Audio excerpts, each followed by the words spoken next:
Hello, good Nigerians and Africans. Welcome to today's edition of Back to the Roots, powered by the G-Roll Africa. G-Roll Africa is a network of selfless Africans with a common vision and passion for a new Africa and Nigeria.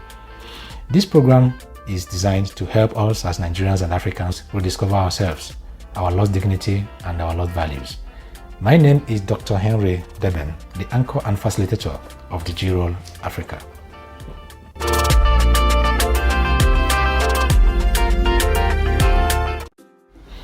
In today's episode, we shall be reviewing a relevant topic to our economic status as Africa and African nations, including Nigeria. The topic is the poverty status of Africa. We are made to understand by the international communities that the poorest people on Mother Earth may be found amongst us Africans. So, this justifies the need for them to come to our aid to help us.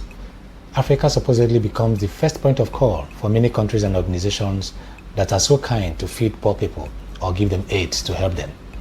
And honestly, I really appreciate the international communities and foreign organizations for their help and their sense of brotherhood. However, we could only justify such help or aid after we critically review our status as poor continent and countries. So my question is, what is the definition of poverty? Are we really poor as we are branded?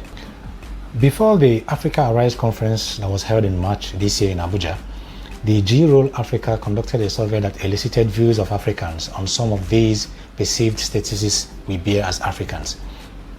The survey is called ALE survey, that is African Liberation Initiative survey. I asked the participants about the perceived poverty status of Africa in terms of financial and human resources or capital. In terms of financial resources, 63% said no, that we are not poor, as against 37%. And in terms of human capital, overwhelming 77% said no, that we are not poor, as against 23%. Well, all the results of the survey is published in the G-Roll Africa website. But in your own opinion, do you think you agree with these participants, although majority were Nigerians and local residents? Well, personally, I think I agree with them, considering some means and avenues that I have reviewed, in which we excessively and unjustifiably lose money annually out of Africa and other individual countries. The first of these means is across the border looting. I may not say much about this because it is a household name in Africa when it comes to corruption. However, I just want to point that my concern here is on the amount of money that we loot across the border. That is stolen monies that cross our countries and continental borders to foreign countries. I hope that by now you should have realized that looting that is spent in your country is as good as no looting in terms of economic impact. The bigger iniquity of looting is the one taken away from your country to another country. The idea of looting is condemnable because it's done through corruption. It actually moves money around through the wrong channels. But when moved away from your country, it further denies the economic impact on the rightful beneficiaries in our society or communities. The second one is tourism and shopping abroad. Many of us, including me, seem to be culprits in this. Can we account for the monies we move away from these countries to other foreign countries for shopping and trying to maintain social status?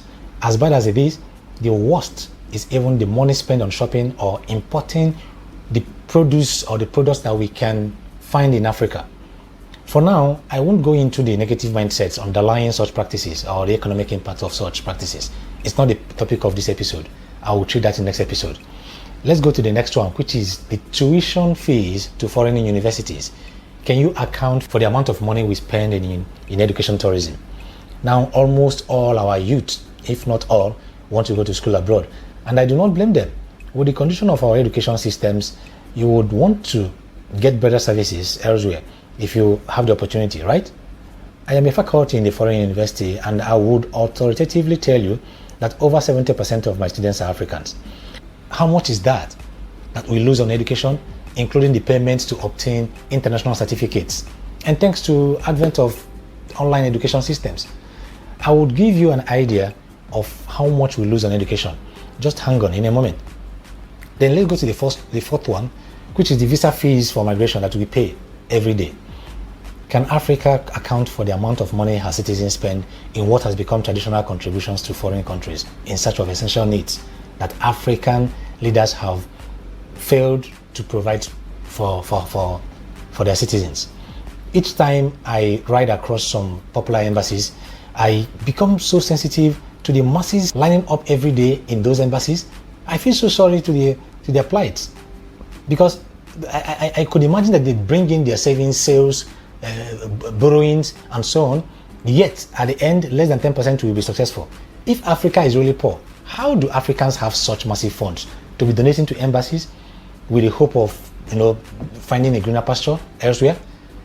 The next one, the foreign investments. Rather than attracting foreign investors for mutual benefits, we tend to move monies from Africa to invest in other countries, so to secure our own monies. How much do Africans move away from their so-called poor countries for these corporate projects in another countries? Next one is the medical tourism, another household name in African philosophy among the upper class and our leaders. How poor is Africa that some Africans could afford or move such enormous wealth from Africa to other countries for health issues that we could comfortably take care of here? If we are committed to doing things right, do we think we should be losing those monies? So let's go for a short break, and I'll be back in a moment.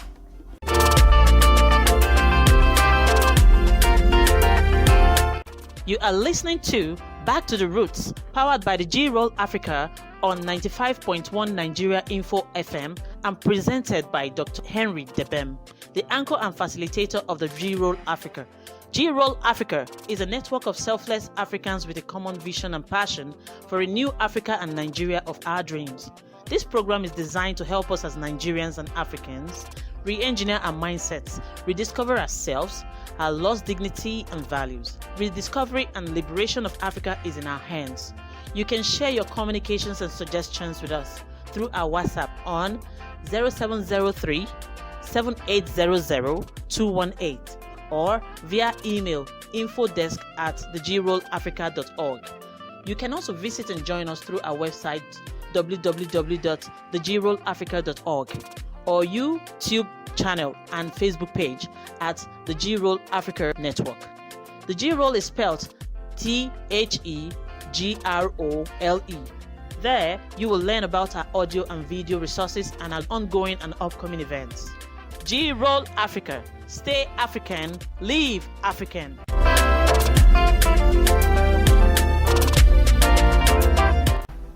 Welcome back. The last but not the least is skilled labor, the popular brain drains. Do you have an idea how much we lose in funds or financial resources through brain drains? Can Africa account for the values of brain losses in money before we think we are poor? I have no doubt that post-pandemic, there will be massive shopping for brains from Africa to fill up the spaces in other continents. It is just like taking Africa's vital organs, such as brains, livers, kidneys, and so on and so forth, to other bodies that should supposedly have enough. I wish that African leaders understand the cost of these vital organs. So, you see, if Africa is so poor, by its definition as insufficiency, where do these resources come from and where do they go to?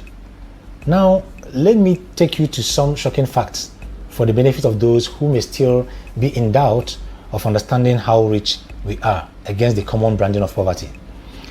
The 13th December 2019 edition of the publication by the Premium Times says, and I quote, 13,423 Nigerian students contributed $514 million to the US economy in 2018. This is over $500 million just from a little over 13,000 Nigerian students. I didn't say 13 million students. By the foreign exchange of the mid-period of that year, the money translates to 185 billion naira. Now, interpreting this amount of money in the context of budgetary allocation to education in 2018 in Nigeria, total budgetary allocation to education then was 673.3 billion naira, with 4 budget components such as personnel, overhead, capital expenditure, and UBE budgets. That's universal basic education. Now, the 185 billion naira spent by these 13,400 students in the US was almost 30% of our budget allocation to education. That is over a quarter. Again, the budgetary components of our education budgets were individually less than the 185 billion naira, except for the personnel costs, which was at 407 billion naira. Then to enlighten you, a little further, that amount spent by these students were much higher than the estimated annual revenue. I mean, the overall estimated annual revenue of some African countries for that year. Countries like South Sudan, Somalia, Central African Republic, Guinea-Bissau, Cape Verde, and the likes. This means that all the revenue realized by these countries individually were less than what these 13,423 students spend in the US on education. This does not account for all the African students in the US or other Nigerian students in other countries in Europe and the rest. Now, let's look at medical tourism. Business Insider, in its 6th December 2017 publication, reported, and I quote, Nigerians have spent 175 billion naira on medical tourism in 2017 as country's healthcare deteriorates. Well, issues of the healthcare and the rest of it is not for this episode. For now, I focus on the amount that lives out of this poor African continent, in quotes. And if you think it is about Nigeria only, listen. In the same 2017, News 24 reported that, I quote, and I quote, in 2016, Africans spent over $6 billion on outbound treatment, and Nigeria is a major contributor. Nigerian citizens spend over $1 billion annually on what has become known as medical tourism. You see? Then let's go to brain drain. Another report on brain drain from the BBC News reported on the 9th of March, as far back as 2004, asking why Africa is losing its best brains. Well, my focus for this episode is not on the why it happens, but on the fact that it happens. Okay? So, on this report, and I quote, according to statistics, the so-called brain drain costs the continent, that's cost African continent, an estimated $4 billion per year in what has become pronounced as slow death for Africa. That is losing as much as $4 billion from the supposedly poorest continent of the world, perhaps to the rich continents. So, in summary, looking at these losses from Africa and going by Oxford definition of poverty, it defines poverty as the state of lacking sufficient money to live at a standard considered comfortable or normal in a society. Can you rightly say that Africa is poor, going by this definition? If the claim is that Africans are poor-minded in managing their resources, that could be fair enough and very much like it, and not poor in the context of insufficiency that justifies the loans and aids given to us. Meanwhile, much of these resources from this poor continent is used to develop other countries for other countries who are supposedly richer, and nothing is wrong with it. I mean, the African leaders do not see anything wrong with it. So, in essence, I feel that somehow these claims affect our psyche and mentality as a nation and continent. The so-called poverty mentality. You remember? It means that it is possible for a fish to be in the river and still be thirsty because it believes it does not have enough water to drink. But never mind, we know what the problems are. I promise you that by the end of the last episode of this program, we shall figure out how best to solve our problems as Africans.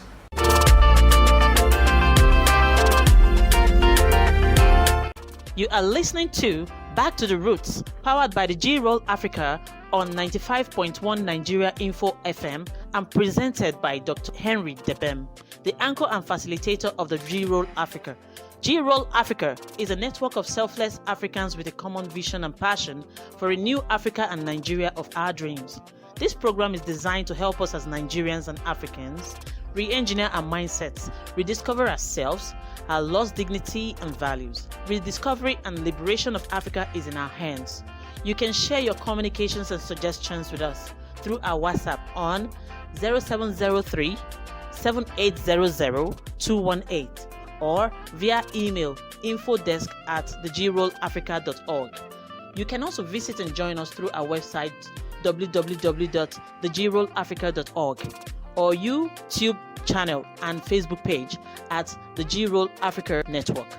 The G-Roll is spelled THEGROLE. There, you will learn about our audio and video resources and our ongoing and upcoming events. G-Roll Africa. Stay African, live African.